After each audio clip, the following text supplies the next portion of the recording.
Hello दोस्तों, स्वागत है आप सभी का आपके अपने यूट्यूब चैनल रोनियाल बिश्नोई 17 पर। शिक्षण वीडियो की इस श्रृंखला में हमने पार्ट फर्स्ट में शिक्षण के लक्ष्य और उद्देश्य पढ़ा, जो आप पिछली कक्षा में देख सकते हैं, वीडियो डाला हुआ है। आज हम पढ़ेंगे बी एस ब्लूम का वर्गीकरण, जो उन्होंने शिक्षण के लक्ष्य और उद्देश्यों से संबंधित बताया। ये शिक्षण नीति आपके राजस्थान में जितनी भी भर्ती आयोजित होती है जिसमें शिक्षण नीतियों का पोषण होता है, उन सब में काम आएगी। और यदि आप चैनल पर नए हैं तो चैनल को सब्सक्राइब कर दीजिए और अपने दोस्तों तक भी शेयर करिए। तो हम शुरू करते हैं। आज का हमारा टॉपिक है बी एस ब्लूम का वर्गीकरण। इनकी पुस्तक है टेक्सोनॉमी ऑफ एजुकेशन, एम्स या ऑब्जेक्टिव। ये जो टेक्सोनॉमी शब्द है ये मूलतः जैविक वर्गीकरण के लिए प्रयुक्त शब्द है। बी एस ब्लूम व उनके सहयोगियों ने शिक्षण नीति की प्रक्रिया रूप में व्यवहार के तीन पक्षों का उल्लेख करते हुए कहा है कि इन तीनों पक्षों का विकास अंतर संबंधित होता है। यानी उनके कहने का अर्थ ये है कि ये जो व्यवहार के तीनों पक्ष है, संज्ञानात्मक, भावात्मक और क्रियात्मक, इन तीनों को हम जोड़ कर पढ़ेंगे और जोड़ कर इनसे अच्छा रिजल्ट प्राप्त होता है। इसीलिए उन्होंने कहा कि ये तीनों अपने आप में अंतर संबंधित है, यानी एक दूसरे से भिन्न नहीं है। किसी एक के लिए दूसरा भी आवश्यक है। समग्र विकास की अवधारणा में इन तीनों पर ही फोकस किया जाना आवश्यक है। व्यवहार के तीन मुख्य पक्ष, संज्ञानात्मक पक्ष जिसे अंग्रेजी में कहते हैं कॉग्निटिव डोमेन, इसका संबंध होता है मानसिक क्षमता से, यानी कि हेड। दूसरा भावात्मक पक्ष, इसे कहते हैं अफेक्टिव डोमेन, जिसका संबंध होता है भावनाओं, स्वयं और रुचियों से, हार्ट। तीसरा पक्ष है क्रियात्मक पक्ष, इसे हम मनोक्रियात्मक पक्ष भी कह सकते हैं, इसे अंग्रेजी में कहते हैं साइकोमोटर डोमेन, इसका संबंध है कौशलों से या गतियुक्त व्यवहार से, यानी कि हैंड। बी एस ब्लूम तथा उनके सहयोगियों ने व्यवहार के इन तीनों पक्षों के अंतर्गत कुछ उद्देश्यों का वर्गीकरण, अब देखो, सरल से कठिन या मूर्त से अमूर्त के क्रम में किया। ये बिल्कुल मोस्ट पॉइंट है।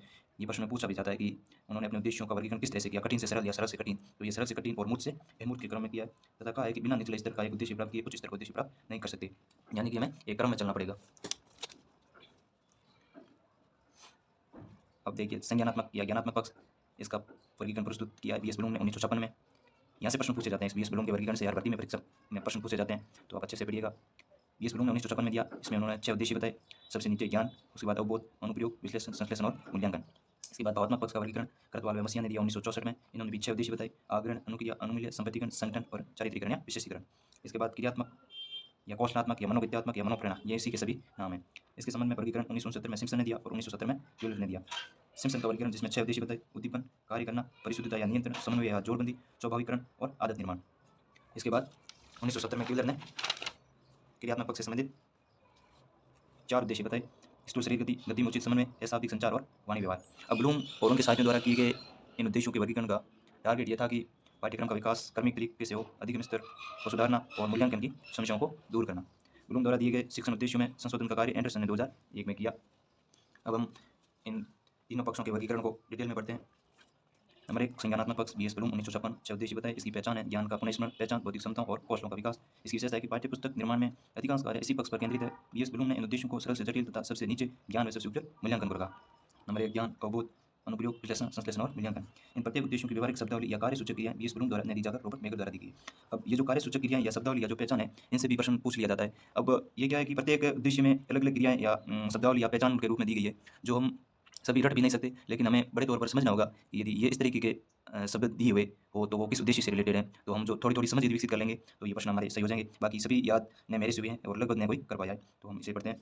ज्ञान, इसमें याद करने या रटने पर बल दिया जाता है। इसका संबंध सूचनाओं, नियमों, सिद्धांतों तथा वस्तुओं, विचारों, क्रियाओं आदि को पहचानना यानी प्रत्याभिज्ञान, रिकॉग्नाइजेशन, वे याद करके बता देना यानी प्रत्यास्मरण, रिकॉल से है। इसकी शब्दावली या पहचान, पहचाना, परिभाषित करना, एकांकित करना, कथन करना, प्रत्यास्मरण करना, लिखना, बता देना या जानकारी होना। अब प्रश्न से पूछा जाता है, इनमें से ये बता दिया कि एक बालक ने परिभाषित करना उद्देश्य प्राप्त कर लिया है, तो उसमें बी एस ब्लूम द्वारा दिए गए वर्गीकरण में संज्ञानात्मक पक्ष के वर्गीकरण किस उद्देश्य को प्राप्त कर लिए, तो इसका उत्तर होगा ज्ञान। जैसे कोशिका को परिभाषित कीजिए, भारतीय संविधान की विशेषता लिखो, इस तरीके से हम पढ़ेंगे। नंबर 2, बोध या अवबोध, बोध के लिए ज्ञान आवश्यक आधार है। इसका संबंध तथ्यों, सूचनाओं, नियमों, सिद्धांतों आदि के प्राप्त किए गए ज्ञान के संबंध में बुनियादी समझ विकसित करना है। अवबोध उद्देश्यों को 3 भागों में बांटा गया: अनुवाद, व्याख्या और उल्लेख या बहिर्वेशन। इसकी शब्दावली, पहचान, व्याख्या करना, सही उदाहरण देना, तुलना करना, समझ स्थापित करना, अंतर करना, सारांश देना, सही अनुमान लगाना, अनुवाद करना, त्रुटि का पता लगाना, वर्गीकरण करना। जैसे सौरमंडल की संक्षिप्त व्याख्या कीजिए। नंबर 3, अनुप्रयोग या ज्ञानोपयोग, इसमें विद्यार्थी अर्जित ज्ञान व अवबोध को परिचित व नवीन परिस्थितियों में दैनिक जीवन में उपयोग कर किसी भी समस्या का समाधान कर सकता है। इसकी शब्दावली, पहचान, सीखे व समझे गए ज्ञान का दैनिक परिस्थितियों में उपयोग करना, समस्या समाधान करना या उचित विधि का पता लगाना, मूल समझ को मूर्त व्यक्त करना, जांच करना, त्रुटि को दूर करना, प्रदर्शित करना, निर्माण करना, पूर्व कथन करना, स्थापित करना, उपयोग करना। जैसे सौरमंडल पढ़ने के बाद विद्यार्थी के द्वारा प्राप्त ज्ञान का उपयोग करते हुए सौरमंडल का मॉडल बनाया गया, यानी उसने अपने ज्ञान का उपयोग करके मॉडल बनाया सौरमंडल से संबंधित। विश्लेषण, सूचना या समस्या के छोटे छोटे खंड या भाग करके उन्हें समझना।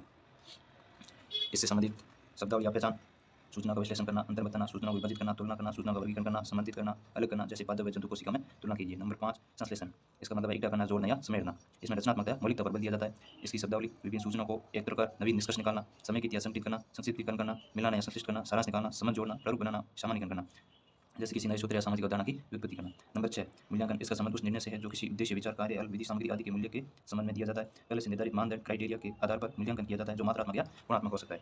शब्दावली पहचान, निर्णय लेना, औचित्य निर्धारित करना, आलोचना या प्रशंसा करना, समर्थन करना, बचाव करना, आक्रमण करना, मूल्यांकन करना या दूर करना। जैसे वर्तमान परिस्थितियों में सोशल मीडिया की उपयोगिता का आलोचना और मूल्यांकन कीजिए। ये था संज्ञानात्मक या ज्ञानात्मक पक्ष से संबंधित बीएस ब्लूम का वर्गीकरण। इसके बाद भावात्मक पक्ष से संबंधित कृतवाल और मिश्रा का वर्गीकरण जो उन्होंने 1964 में दिया। उसमें 6 उद्देश्य बताए। ये पक्ष हृदय संबंधी क्रियाओं से संबंधित होता है, जो विद्यार्थी में भावनाओं के विकास पर बल देता है। ये पक्ष विद्यार्थी के रुचि, अभिवृत्ति, मूल्य, गुण, विवेचन तथा पर्याप्त समायोजन क्षमता के विकास आदि में होने वाले परिवर्तन को वर्णित करता है तथा उसके पर्याप्त समायोजन के विकास पर बल देता है। भावात्मक पक्ष के उद्देश्यों का मापन कठिन है, क्योंकि इन सब का संबंध हृदयगत क्रियाओं से होता है।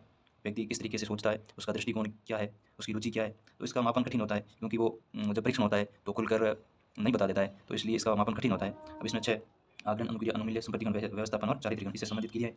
आग्रहण, पूछना, उद्दीपन के प्रति जागरूकता व जिज्ञासा, ग्रहण करने की इच्छा, चयनात्मक रूप से ध्यान देना, उत्सुकता दर्शाना। अनुक्रिया, इसमें विद्यार्थी द्वारा सक्रिय भागीदारी दिखाते हुए उद्दीपन के प्रति अनुक्रिया की जाती है। शब्दावली, प्रश्नों के उत्तर देना, प्रतिक्रिया देना, सहमति देना, सक्रिय सहभागिता दर्शाना, स्वीकार करना, इच्छा या संतोष। नंबर 3 अवमूल्यन, अनुमूल्यन, इस स्तर में विद्यार्थियों में मूल्यों के प्रति प्रतिबद्धता नीति होती है, जिसमें मूल्यों की अमूर्त अवधारणा सार्थक प्राप्त करता है। इससे संबंधित क्रियाएं वरीयता, प्राथमिकता देना, स्वीकार करना, प्रतिबद्धता, वचनबद्धता दर्शाना, मूल्य देना, निष्ठा या प्रतिनिष्ठा दर्शाना। नंबर 4 संप्रतिकरण, इससे संबंधित क्रिया अवधारणा बनाना, विचारों का निर्माण करना, राय बनाना, भावनाओं का संप्रेषण करना।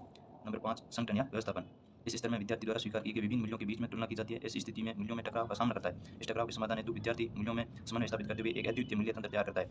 इससे संबंधित शब्दावली, व्यवहार में संशोधन, परिमार्जन करना, सामान्यीकरण, कार्य व्यवस्थित और क्रमबद्धता से करना, रुचियां मजबूत होना, अभिव्यक्ति निर्मित होना। नंबर 6 चारित्रिकरण, इस स्तर में विद्यार्थी सभी भावनात्मक व्यवहारों को आत्मसात कर लेता है, अपनी जीवन शैली में विशेष प्रकार के मूल्य स्थापित कर लेता है। इस स्तर में मूल्यों को स्थिरता प्रदान की जाती है तथा उन्हें चरित्र का हिस्सा बनाने पर बल दिया जाता है। शब्दावली, व्यवहार में कुछ विशिष्ट लक्षणों का स्थायी होना, चरित्र में कुछ विशेषताएं दिखना, व्यवहार में स्थायी परिवर्तन, यानी अपने व्यवहार में से उतार लिया। इसके बाद आता है क्रियात्मक पक्ष का वर्गीकरण, जो 1969 में सिम्पसन ने दिया और 1970 में क्यूलर ने दिया। सिम्पसन ने 6 बताए, क्यूलर ने 4 बताए उद्देश्य। इस पक्ष का संबंध व्यक्ति की शारीरिक क्रियाओं कोष्ठों से है, जिसमें पेशीय कार्य, तंत्रिका पेशीय कार्य, चालित क्रियाओं व गति युक्त व्यवहार का समन्वय सम्मिलित है। इसमें उद्देश्य 6 सिम्पसन के उद्दीपन, कार्य करना, परिशुद्धता या नियंत्रण, समन्वय या जोड़बंदी, स्वाभाविकरण और आदत निर्माण। क्यूलर की स्थूल शरीर गति, गति उचित समन्वय, सहशाब्दिक संचार यानी मुद्रा या हावभाव, वाणी व्यवहार यानी ध्वनि उत्पादन। अब सिम्पसन ने जो 6 उद्देश्य बताए उनसे संबंधित शब्दावली, उद्दीपन या अनुकरण में उद्दीपित होकर कार्य करना, नकल अनुकरण करके कार्य करना, कार्य करना में दिए गए निर्देश के अनुसार कार्य करना, परिशुद्धता या नियंत्रण में किसी कार्य को बार बार अभ्यास या पुनरावृत्ति करके त्रुटियों पर नियंत्रण करना तथा परिशुद्धता की ओर आगे बढ़ना, समन्वय या जोड़बंदी में एक साथ कई क्रियाओं को समन्वय करते हुए पूर्ण करना, स्वाभाविकरण में कौशल अर्जन की प्रक्रिया सहज तथा स्वाभाविक होने लगती है, आदत निर्माण में अर्जित कौशल आदत का रूप ले लेती है। तो ये हमने पढ़ा उद्देश्यों से संबंधित बीएस ब्लूम और उनके साहित्यों का वर्गीकरण, जिसमें उन्होंने ज्ञानात्मक पक्ष, भावात्मक पक्ष और क्रियात्मक पक्ष से संबंधित अपना वर्गीकरण प्रस्तुत किया, जो हमने इस कक्षा में पढ़ा। आप अच्छे से पढ़िएगा और इन्हें अच्छे से देखिए और सपोर्ट बनाए रखें। आगे की कक्षा में हम और भी बेहतरीन पाठों पर कक्षा लेकर आएंगे, तो आप साथ बने रहिए। धन्यवाद।